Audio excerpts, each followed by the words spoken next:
Welcome to Health Oddity, the show that strips away the jargon and hype surrounding all things health and fitness to help you live a long, strong and energetic life.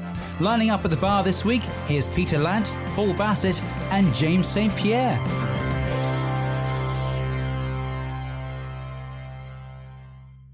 Hello and welcome to the Health Oddity podcast, episode 102.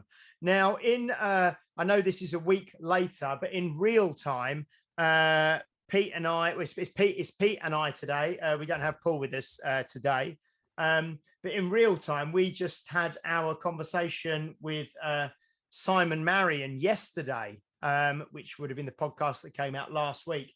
And just prior to coming on, we were having a bit of a chat around that. And that I hope you have listened to last week's podcast, episode 101. If you haven't, I'd really recommend you go back and listen to it. It was not an easy conversation, was it, Pete? Honestly, I was, as he was talking, I was like, right, because it was a bit stilted sometimes. So when he stopped talking, we were like radio silence, you know, there was a lot of dead air, wasn't there? And it was like, what do I say to that? What do I say? You know, and then a couple of times, obviously, we had a bit of a laugh, but which you can do, but it's like, but it was such a serious subject. It was unbelievable. I mean, obviously, like we say, it was like 24 hours ago in real time, and I'm still kind of processing it. I had a chat with Sean about it when she got back as well, and I was just like, honestly, this guy we just spoken to was amazing. It was so, I mean, everybody, you know, it's one of those things everybody should listen to, but the people who do will, obviously. So yeah, it was amazing. Yeah. Brilliant. So what we are doing today, guys, is we are getting a podcast in before I head off on a holiday tomorrow. I'm off to Crete for 2 weeks, and I mentioned, I think, in the yesterday's podcast or last week's podcast, the fact that I'll be kind of tech free and social media free for a couple of weeks. So Pete and I are taking this opportunity to get another one in the can, as it were. And we've got something we want to talk about today. And just to kind of frame it a little bit, I've been running a program for the last 12 weeks called Fit for Life, which is really aimed at people over 40 who are not used to doing any kind of exercise or any training really, and want to make some kind of change in their life to, you know, have more energy, lose weight, increase their confidence, increase their fitness, and start putting some positive, beneficial habits in place. So I've been working with, for the last 12 weeks, how many people? We've had about 30 come through it so far. People who are new to exercise and new to training. And just before we started to record, I said to Pete that I've kind of got a list of 3 levels of change, if you like, or different depths of change that I'm seeing with people. And I have seen over the years with people when they want to make some kind of change in their life. So we're going to kind of have a bit of a discussion around that. And Pete and I will share our own experiences of this, and we'll throw in some stories and real life anecdotes and things. And we just had a little conversation before we started to record as well. But before we do that, how are you, Pete? I'm very well. It's, what are we at now? It's only 24 degrees in my living room now, 24 and a half. So yeah, during recording, we've just come through the heat wave. The world hasn't ended, so we're all right. But yeah, so we're about 10 degrees colder than we were yesterday, aren't we? Just overnight. So it's honestly, it's lovely. I've trained today, and it felt better today than it has done for ages, because Mondays was awful. This is Wednesday now. We're recording this on, and it felt so much better because everything's cooler. I had the fan blowing. I've been able to take the boy out for a walk, and he's been swimming in the canal, diving in and everything. It's just been a great day. So, yeah, everything's good. Well, I started last night. Was a very, very hot night. You know, and a lot of people I've spoke to today didn't sleep particularly well. But I started work at 6 this morning. And at 5:30, I was sat outside in the cold tub because I woke up and I was hot and sweaty and clammy and all what the you rest should of it. do, what you should do is go in at like 10 o'clock at night and your neighbors will be like peeking out the window like that. And then nip back out again at 5 o'clock in the morning. They'll be like, he's still there. It wasn't far off, actually, because I did go in yesterday evening. But yeah, this morning, I just went in there for 5 minutes and it just cooled me down. It cooled me right down. I felt great going into work. And my first client, Fred, who I had at 6 a.m., because I said, at 5:30, I was in the cold tub. And he said, yeah, you seem really buzzing this morning. You're like wide awake and, and full of energy. And I was, it was brilliant. Honestly, when I hear people talk about the benefits, and I've heard, Andrew Huberman was going on about it, the neuroscientist guy who you've probably heard him on podcasts. He's got his own podcast as well. But they talk about the dopamine effect of it. And it's a long-lasting dopamine effect, like the feel-good effect. It's a long-lasting effect rather than like a drug or something like that, which gives you instant high, but not for very long. So then you've got to do more of it. Whereas it's the cold tub stuff or the cold shower stuff or whatever gives you a longer-lasting dopamine effect. And also, if you get up in the morning and you have a cold shower or whatever, you feel like you've achieved something already as well, like with doing very little. So it's a massive win. And I haven't had a warm shower now for about a month. And it's been brilliant, Yeah, I think it's kind of touches on what we spoke a little bit about last week, where we were talking about stress and this kind of idea of, hormesis, where a little amount of controlled stress is good for you. Yeah. Whether that be temperature or whether that be strength training, and because you really grow and develop and adapt through exposure to stress, don't you? But a little amount is subjective as well, because a little amount might be 15 seconds under a cold shower. But then now it turns into a little amount is 5 minutes under a cold shower, and that's tiny. That's I could do way longer than that. I mean, I don't know how cold it is. It's not as cold as your tub goes, obviously. But it's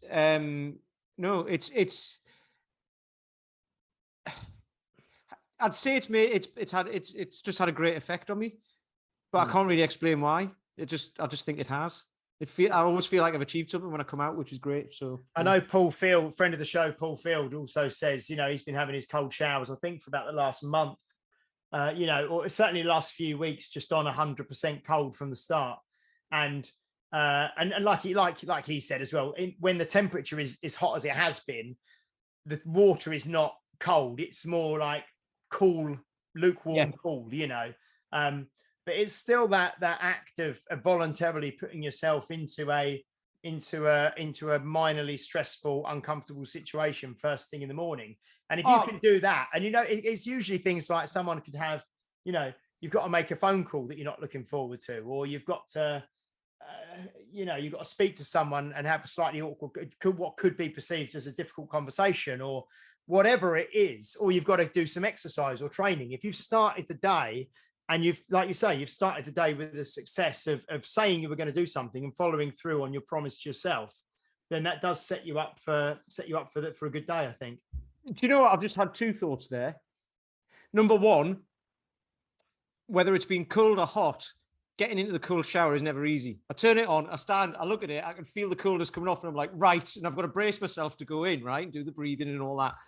And the second thing there is, so say like we have to do sales calls and stuff. Well, I do anyway. I don't know if you do anymore because you've got minions, haven't you? But anyway, and I remember there's a lady who now comes along, and when you have to make the call, you're kind of like, what's this? You don't know what the person's going to be like, right? This was someone who bought onto a 2-week trial. They do it automatically through the website, and then I'll obviously get in touch with them within like 24 hours to introduce. I'll send them a text and then give them a ring and stuff. And I'm always thinking like, what's this going to go like? So I rang, she picked up the phone, hiya, and blah, blah, and all that. And it was like, instantly I was like, it was like talking to an old friend or something. This is going to be good. She just sounded so positive and great and everything, right? Now, after being in a cold shower, say in the morning, if you haven't done that or you haven't done something like that and you pick up the phone and you speak to someone, you might be like, hello, or whatever. Whereas if you've already done that, you're already, like you said, you were buzzing this morning, you're already there. So therefore it's already going to go better, isn't it? Yeah. You bring the energy to the conversation and to the situation, and if your energy is high and good, then even if you tend to sort of drag people up, don't you, with you? Absolutely. Or even if even worst case scenario, it might not be a very good conversation, but you're feeling so good that it doesn't really matter to you. It's not your fault.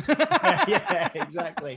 Dear me. So we've already just kind of fallen into a little bit of a conversation around the first layer, I suppose, of things. And I don't have a official title for each layer, but this is probably the most surface layer. I'm just going to cough, so I'm going to mute. Wait a second.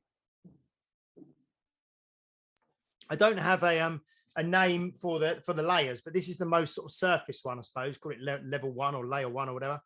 And this is things like that people might want to make some kind of change, but to begin with, they're looking very much at surface level, and it's things like tips, tricks, hacks, tactics that people might look at. Secrets. So, what's that? Secrets, yes, exactly. We're coming up with all the marketing clickbait jargon is right there for you. Yeah, but it could be, so one of these things, one of these tips, tricks, hacks, secrets, whatever, on the surface might be cold showers. People might come to you and say, "Oh, I've heard about these cold showers. What are these good? Are these going to make a difference to my life? Are these?" People are after the, like you say, the quick fix, almost the one thing that's going to make a difference. And some people might be like, "Oh, I've heard about kettlebells. A kettlebell's a thing. Is the kettlebell swing? I've heard it's a great exercise. Do I just do loads of them?" Or, I've heard about the benefits of cold showers. I've been seeing this a lot in the magazines and the papers and things. How do I get involved in cold showers? Could be as simple as, you see some influencers and things say about, "Oh, you're in your water in the morning, add a slice of lemon to your water because it does something," or whatever. So most people initially makes it taste lemony. Most people want this kind of this surface layer of, give me something quick that I can do that's going to make a difference, and you can probably relate to this, can't you, Pete? I'd imagine with people you talk to as well. Yeah, but the funny thing, totally. But the funny thing is with it, I don't know what the expectation actually is. I'm thinking this through as we talk now.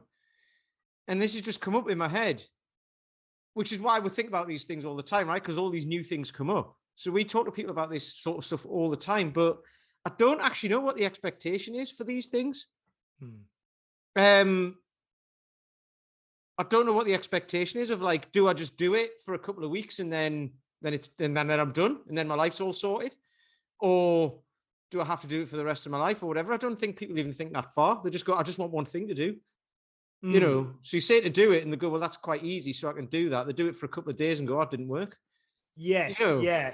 So it's almost something else that I do myself that we've spoke about a number of times on the podcast, something like intermittent fasting. It comes under the same banner, I suppose. It's like, oh, I've heard that intermittent fasting's good, and or the Michael Mosley 5-2 diet, or he's got his fast 800 thing, and and yeah, I'll not tell you what I think of that, but but it's it's obvious, isn't it? It's tell me something to do, and then I'll do it, and so that's kind of the surface layer, and unfortunately that's kind of what we do.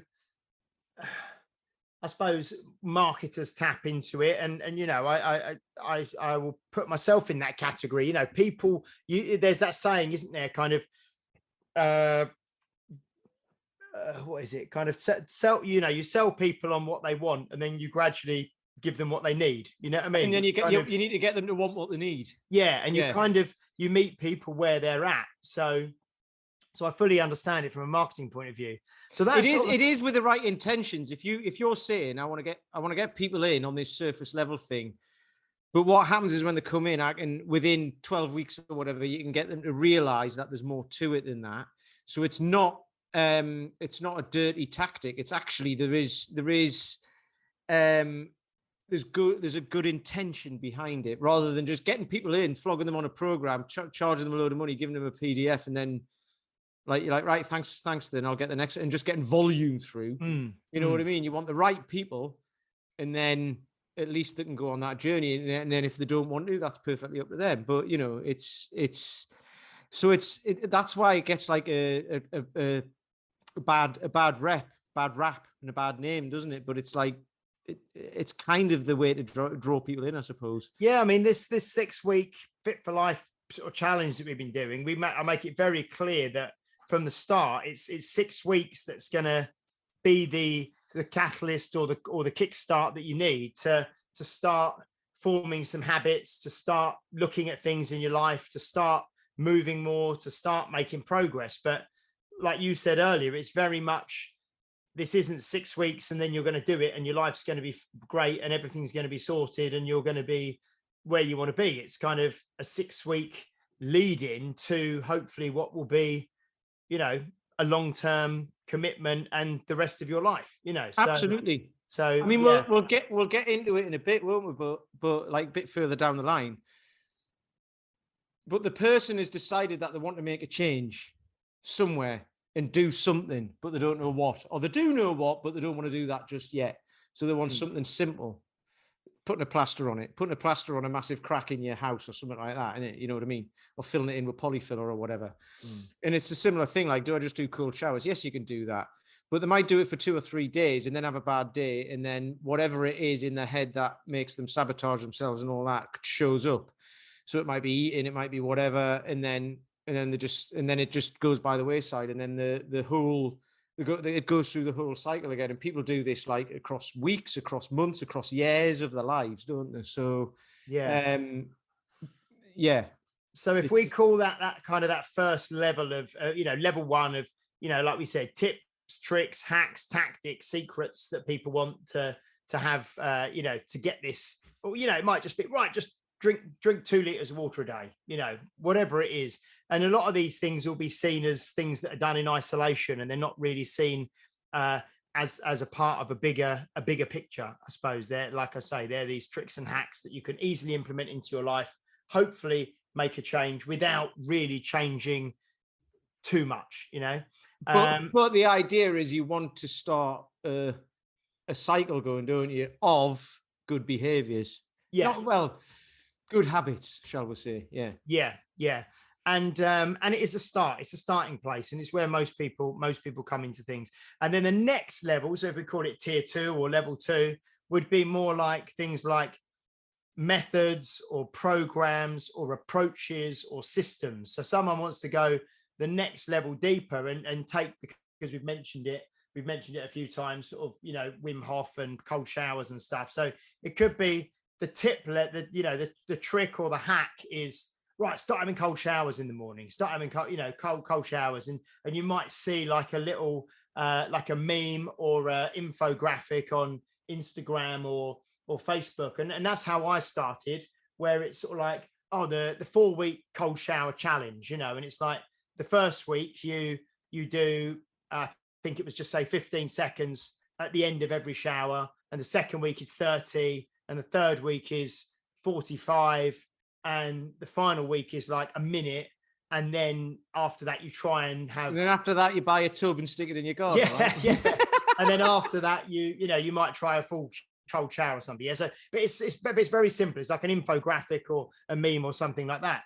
And then if you really got into that, you might decide, well, actually, like I did, I bought a couple of, Wim Hof books, or you might look at the actual Wim Hof method, as they call it, which includes, breathing practices and cold exposure and mindset and things like that. So then you start looking at more of a bigger picture. And if you are using an element of training, something like kettlebells, you start getting interested in kettlebells, you then might, invest in a book or start watching some videos about it, or inquire about, something like Strong First or Steve Cotter or one of these kind of programs or systems around it. And then you kind of take it to the next level, See, the beauty of that, let's take the cold shower thing as an example, right? The Wim Hof method. I don't know a lot about it. I just know it's about cold exposure and there's breathing techniques, but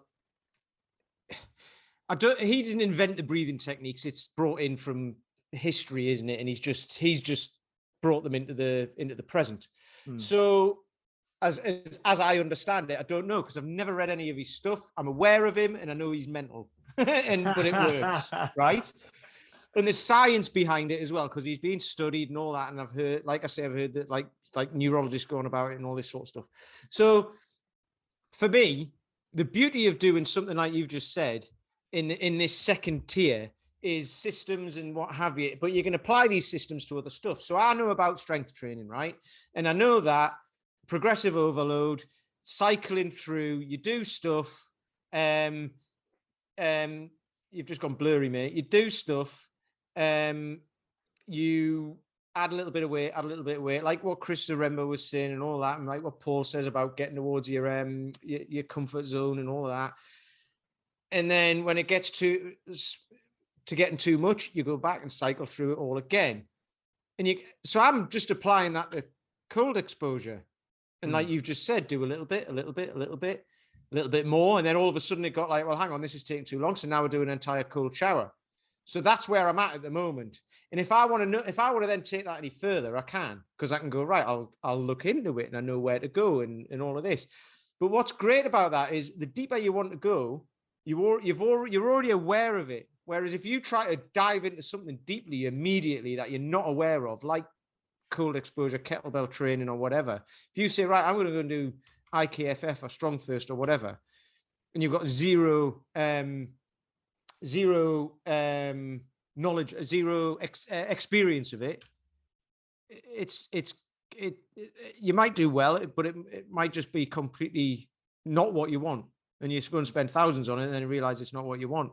So that getting the intention of getting into it and learning a principle or a system or whatever at the surface level, which is after what's the thing I need to do for 3 or 4 weeks, it kind of leads you into that journey, doesn't it? And then you can spend a lot of time there. So Dan John was talking about this, about learning to love the plateau. This is slightly different. You can spend a lot of time going, well, I'll delve a little bit more deeply into this. Or I'm not sure about that. What about this? No, I'm not sure. And then you'll eventually find the thing and go, actually, I want to go further into this now. And I've done that over the last 10 years and gone quite deeply into a lot of things over that time, but not all at once. You know what I mean? So you delve deeply into something for 2 years and then you go, right, I've done a lot of that now and I can park that, keep that where it is and keep that on a plateau while I work on something else. So I just find it all fascinating. And over 10 years, I've done so much stuff, and I think like I'm glad I started. If I hadn't done that, I wouldn't know what I know now. And I wouldn't know about what I like and what I don't like as much and all that sort of stuff. So it's just been, it's fantastic. Thinking about just having this conversation, I mean, another area of life or health, fitness, well-being, that sort of thing that this has followed a similar path for me was like getting into, I suppose, barefoot running and wearing minimalist shoes and stuff like that. I read Born to Run by Chris McDougall probably 12 plus years ago. And that really kind of got me interested in things. And then I actually got someone who ran a 6-week barefoot running course from Unique Results called Brett Sanders, who came and did that. And we did 6 weeks of building up and barefoot running. And then from 12 years ago, I always just wear either Vibrams 5 Fingers or the Vibrams Furoshiki shoes now, or just I train in bare feet, so that's something that's kind of what we'll go into in a minute on the next level. But it started from reading a book and having no awareness, and I just used to be your standard guy who'd wear Asics or Nikes or whatever, and then I read the book Born to Run and it got me thinking differently, which is kind of the next level that we'll go to. And then it led me down, research and finding out more, and then doing a 6-week kind of course. And then that's really stuck, with me. So there's certain things that stick, and then they go to the next level. So I love that, because that's I mean, that's one of my values. Like, you know, we're talking a lot about values and stuff, but one of my values is curiosity. Because there's all, you know, doesn't matter if you find the thing you like doing, at some point you're going to get to a stage where it's like, well, what else? What do I do now? Do you know what I mean? Because you're kind of in the groove of doing it, which we'll talk about in a minute as well. But you get in the groove of doing it. It's just something you do. So it's not like trying to find something else like other than that. It's trying to find something to complement it, like the barefoot training and all that. So you might start out with kettlebells, wearing wobbly shoes, and then realize it's easier to do it without. And every time I get people to take their spongy shoes off, they're like, "Oh, that's way easier." And I'm like, "Yeah, that's because you're connected to the ground, you know." So yeah, the curiosity thing is great. And some people are like, "Well, why?" And I'm like, "It doesn't matter why, just take them off and have a go." And then you don't need to explain why, because they feel it straight. They go, "Well, that's way," or "It feels better," or whatever. So yeah, you know, and then you can start to talk why, because they know what you're talking about then. Yeah, no, so that just made me think, actually, having you know, go through your kind of thought processes just made me reflect on that myself. So if we recap the first two levels, the most surface level is tips, tricks, hacks, tactics, secrets. People might, you know, that, and then that's kind of almost like, and you know, I don't know how many of our listeners will be aware of the kind of process of, say, marketing, and the idea of a marketing funnel, almost, where the top level is like is fairly cheap or free, and people kind of become aware of something, and then as you gradually filter people down through a funnel to kind of higher priced offerings or more commitment time wise and things. So at that top level is probably more the tips, the tricks, the hacks, the secrets, the tactics, and it could be like we said, you know, a meme that you see, an infographic, reading a book, listening to a podcast, watching a webinar, having a conversation with someone that just kind of gets that curiosity going. And then you want to kind of dip your toe in. And then the level two, the kind of next level down, is when you go more into it. Things like methods, programs, approaches, systems. Maybe you might invest in that. You may actually then invest some money or some time into something to learning more. You may hire a coach or a trainer, or sign up to a club, or, you know, buy yourself a kettlebell to use at home, for example, or whatever, you know, that kind of next level, which is showing a bit more commitment, probably financially, time wise, and bandwidth, and, you know, energy wise, with your thinking. And then the next level down, which I think is, if we're just going to separate into the three, which is the next stage down, which really is where you've gone through the first two levels, and then you actually start to shift your beliefs and your kind of your paradigm, or your paradigms around things. And actually you get to the level of kind of character and identity, where you then become the kind of person who, you know, or you then become the kind of person who is. And then that's kind of what we're talking about next, is that, and this doesn't happen overnight, but like I say, over the last 12 years now, I would never entertain the thought of buying a normal pair of athletic running shoes, for example. I just wouldn't do it, you know. It would be bonkers. It would be bonkers. I'm gonna be flippant here. There's a sub level to that. Yeah. Between 2 and 3. Of getting all evangelical about whatever it is and telling everyone it's the thing to do and blah, blah, and that's all you bloody talk about. And then eventually you get to the point when you just go, no, it's just something I do, right? And if you want to know, ask me. I am a normal person.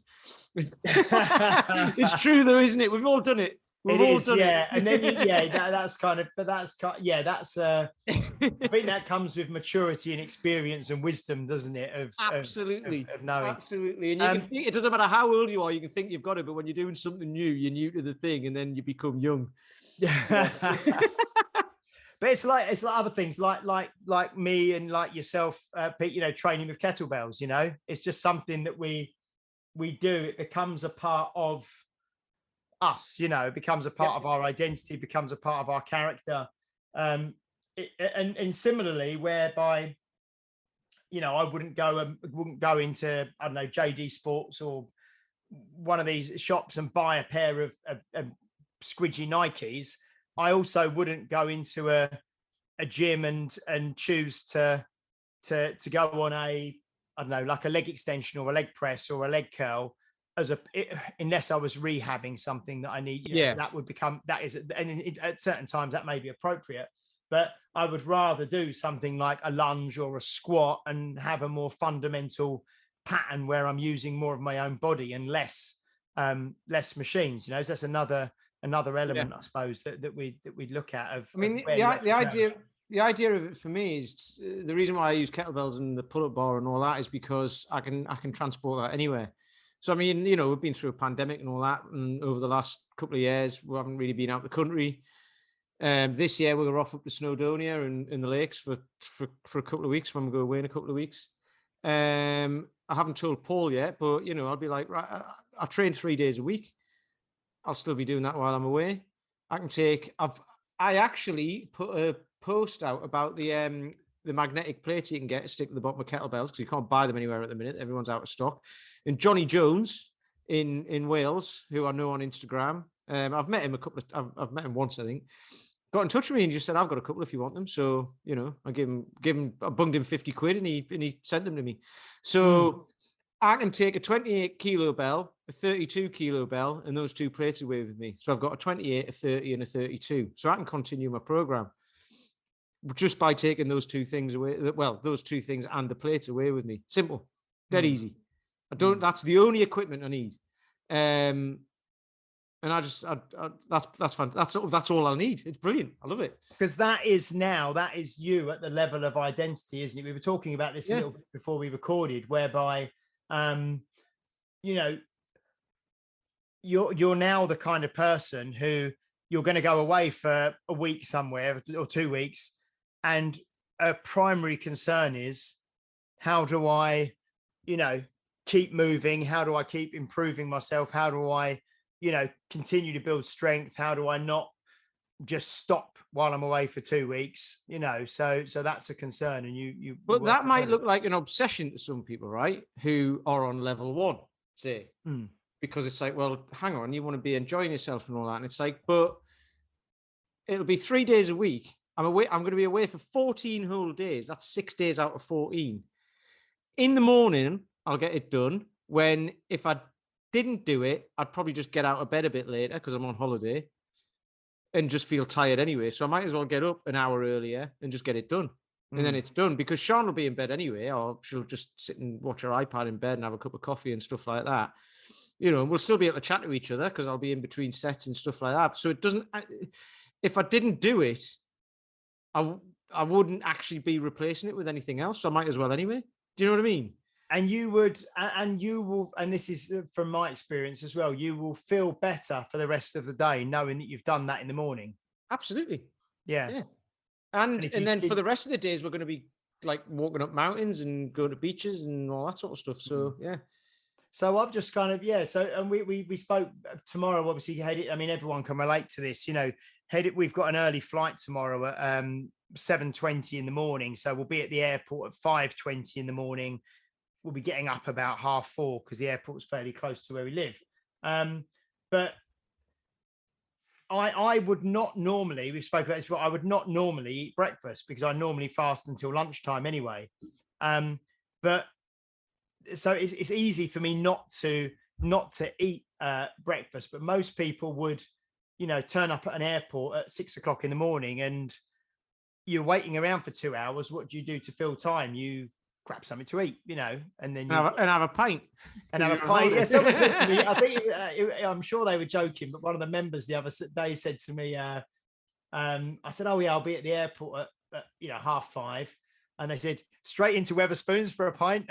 Well, honestly, Bristol Airport, right? I don't know if they still do it, but 5 or 6 years ago, I remember I was there going up to Newcastle. And they had an offer on breakfast and a pint for £8.50 or something like that.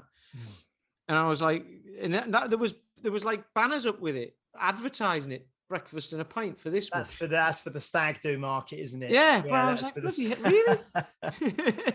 really? Mate. So it's easy. So when I go away, we spoke about this, I think last time or last year, but I try and I am on holiday and I'm going to love it and I'm going to enjoy it and I'm going to love having time with my family. But I'm not going to, if we go back to the old levers, I'm not just going to turn all the levers off and, eat all day, drink all day, and just not do any exercise. And because you end up coming home feeling you've just got to undo a lot of the abuse that you've done to yourself for 2 weeks, and you actually come back from holiday feeling worse rather than feeling refreshed and feeling better, in my experience. So, and I think that's hugely common. I know before I started to think about my health and fitness and lifestyle in general, working long hours and all of that, it's classic thing. You go on holiday for 2 weeks. For the first week, you feel rubbish because you've been telling your body to just keep going and keep going and keep going, and then you eventually relax after being stressed, and you just get ill. And then the second week is kind of like, right, I feel a bit better now. I've actually switched off. And then you get 3 or 4 days of that, and then you're like, right, I've got to be back to work in 3 days. So it's stressful being on holiday, or I used to find that. Yeah. And it's, I think that's hugely common.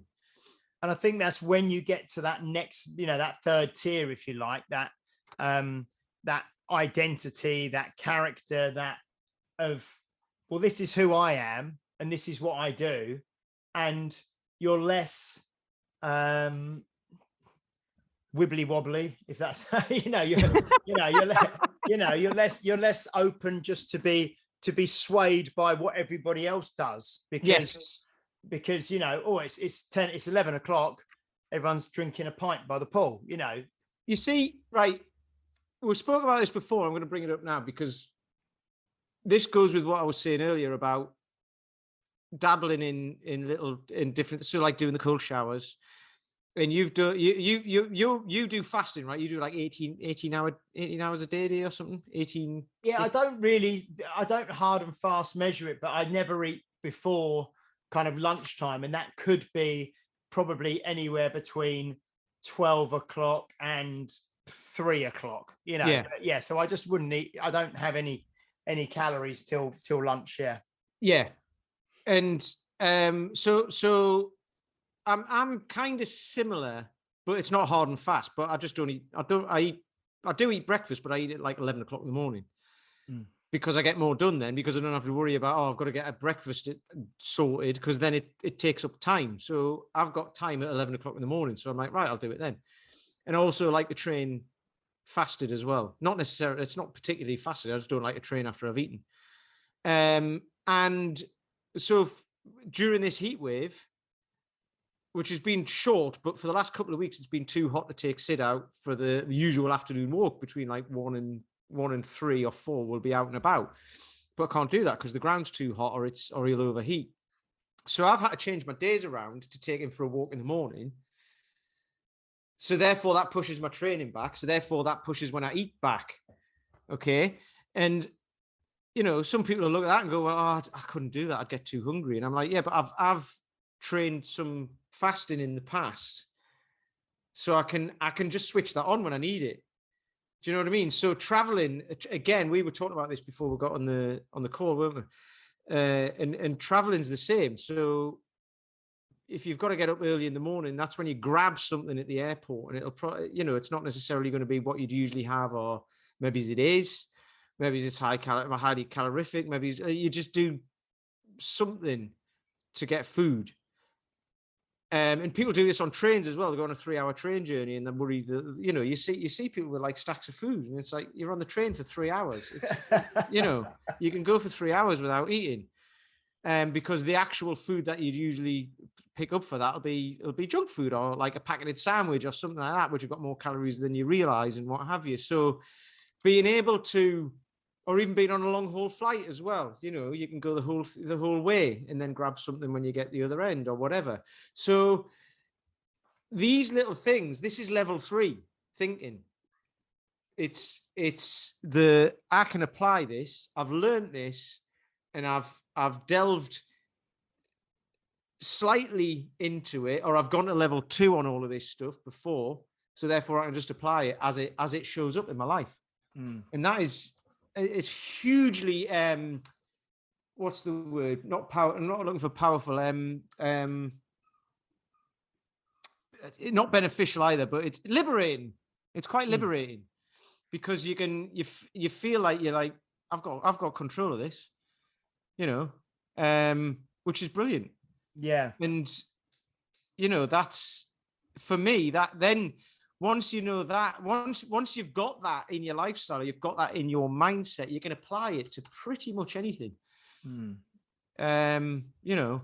I think that, I've just in the process of having this conversation today, I've kind of realized, I think that most of coaching, I suppose, or helping people through, a journey or an adventure, whatever phrase we use, or is actually kind of helping people move where appropriate from level 1 to level 2 to level 3, and the people that I think about now who have been training with me and at Unique Results for a decade plus, some of them up to 15 years, they're level 3, they are training, exercise, movement, living well is part of their identity and their character, and it's who they are and it's what they do. And I think that the hardest part, or not the hardest part, but that's when people really have it, when they're at that level. And some people constantly just dip their toes in the water at level 1 and try something for a couple of weeks, try something for a couple of weeks, try something for a couple of weeks, and you mentioned, you posted something about the book Mastery the other day that we were talking with Dan about. That was really interesting, that, because we were talking about it with him. I had the book on my shelf there, and then it showed up in my oh, was it a memory or something? In my memories in Facebook, it was basically that day 2 years ago I'd posted something about it, and then that day 3 years ago I'd posted something about it as well. So I was like, oh, this has been in my life for ages, and it was Dan John who so it might be, I think it might be called the Dabbler or something like that. Yeah, someone who dabbles in many different things. So you might, oh, I'm going to try these cold showers. Oh, I'm going to try this intermittent fasting. I'm going to try this barefoot running. I'm going to try these kettlebells. I'm going to try, eating less processed foods. I'm going to try drinking more water. I'm going to try walking more. I'm going to try Zumba. I'm going to try Pilates, whatever. And you just try everything, and you never actually go down to that sort of next level of any of it, and none of it sticks. And ultimately, you don't get anywhere because you just constantly. So this is when you have one of those phone conversations, or someone comes into your gym for a consultation or whatever, and you go through the history, and they're like, "Oh, I've tried everything." It's like, yeah, you've tried everything, but you haven't done everything. You haven't committed. Yeah, you've tried everything, but you've committed to nothing. Exactly. Yeah. Yes. Yeah. And and the thing is, when people say this as well, I say then they can't work out why. They know why. They just won't have, because you put that mental block on it, and you won't tell yourself. You won't say to yourself, "Look, man, you just need to do more of this." I've went a bit Geordie then. Look, man, you just need to do a bit more of it. But that's it. And and people know this as well. They know it of themselves, but they just because I know, because it was me. And you're like, oh no, it doesn't work. It doesn't work. And it's like, it does. You just got to do it. You got to commit. Yeah. No, that's great. I mean, I think, like I say, I just made those few notes last night. I was in bed when I was, tossing and turning, and it was ridiculously hot. And I thought, what are we going to talk about in the podcast tomorrow? And I just started thinking. I'm glad I just opened my notes and made the note. And I really think that having this conversation, it's amazing, because just having this chat with you for 45 minutes or 50 minutes or whatever it's been, has helped me kind of clarify some stuff. Like I say, in terms of that is really our job, is to move people through those levels. And this podcast is almost like it's a level one. It's a level one. It's an introduction. It's like an introductory kind of portal or product that people can start to listen to get ideas, and to be introduced to ideas and be introduced to people. And then if they want to take it to the next level, they might look at buying one of the books from one of the guests that we have on, or reaching out for some coaching, or whatever, but then they look to sort of take the ball and run with it a bit. And then but it's not until they get to that level 3, which might take 6 months or a year, where they are, it's them, it's their identity, it's their character. And that's what it needs to become. I love what you're saying there, because number one, people should listen to this podcast. but it's pointless saying that because you already are. It's one of them things. Anyway, what was it? You're preaching to the choir. Yeah. But you're saying during this conversation, that's why I love doing this, because we have so many conversations with different people and with each other, and the conversations we have before we even start recording, and all of that is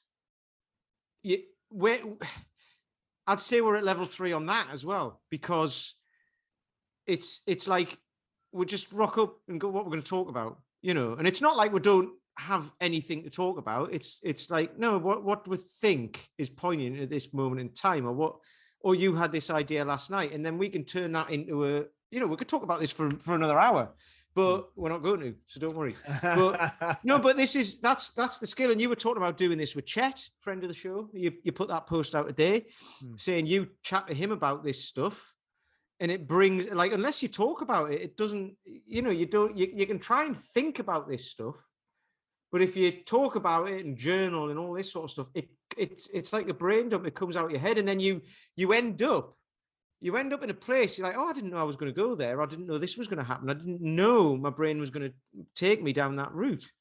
And it really frees you up and starts you to critically think about everything.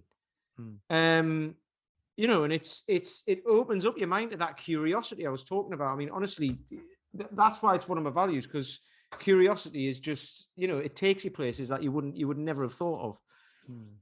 And that's great.